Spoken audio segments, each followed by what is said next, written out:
So, okay guys, another day, another vlog tayo. So, today is Monday guys. Syempre, sabi ko nga sa inyo, yung mindset ni Daddy Jepoy.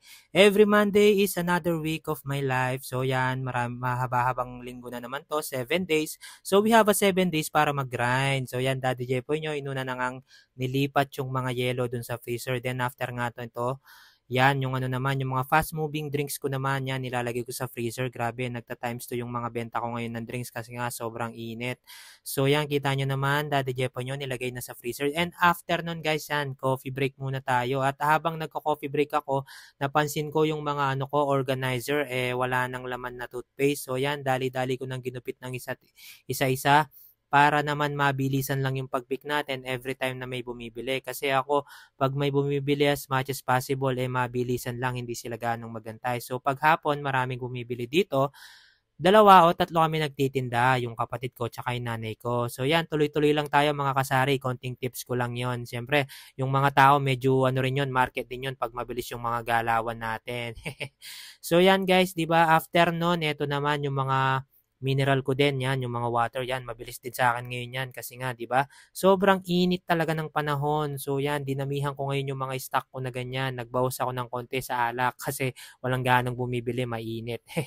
So yan, after nga nun, yan, nag-ready na ako at tayo'y bibili na ng ano, uulamin namin for today. Yan, Daddy Jepoy nyo, kondisyon na kondisyon. At eto na si tita ko, yan, favorite na pinagbibilang ko ng ulam yan.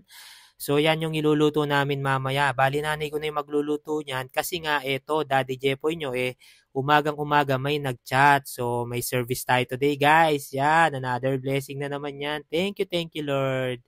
So yan guys, nag-change outfit na tayo. Ninja na Daddy Jepoy nyo. So yan, after nun, mabilisan lang tayo guys. Heto na yung mga ihahatid natin. Yan, yung mga kiddo papunta sa school. So yan guys, after nun, ito, fast break ulit. Nandito na tayo sa bahay. Yan, alis na ulit ng outfit si Daddy Jepoy. Syempre, pagdating ko nga, yan, tuloy-tuloy lang talaga ako guys.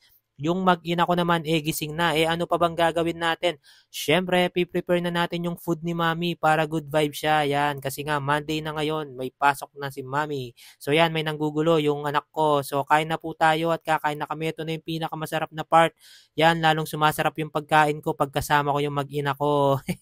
So yan guys, kita nyo naman yan, Daddy Jepo nyo, inom-inom lang ng tea. After nga nun, yon, pinagpack ko na rin ng mababaon si Mami para makatipid siya at sure na malinis ang kakainin niya.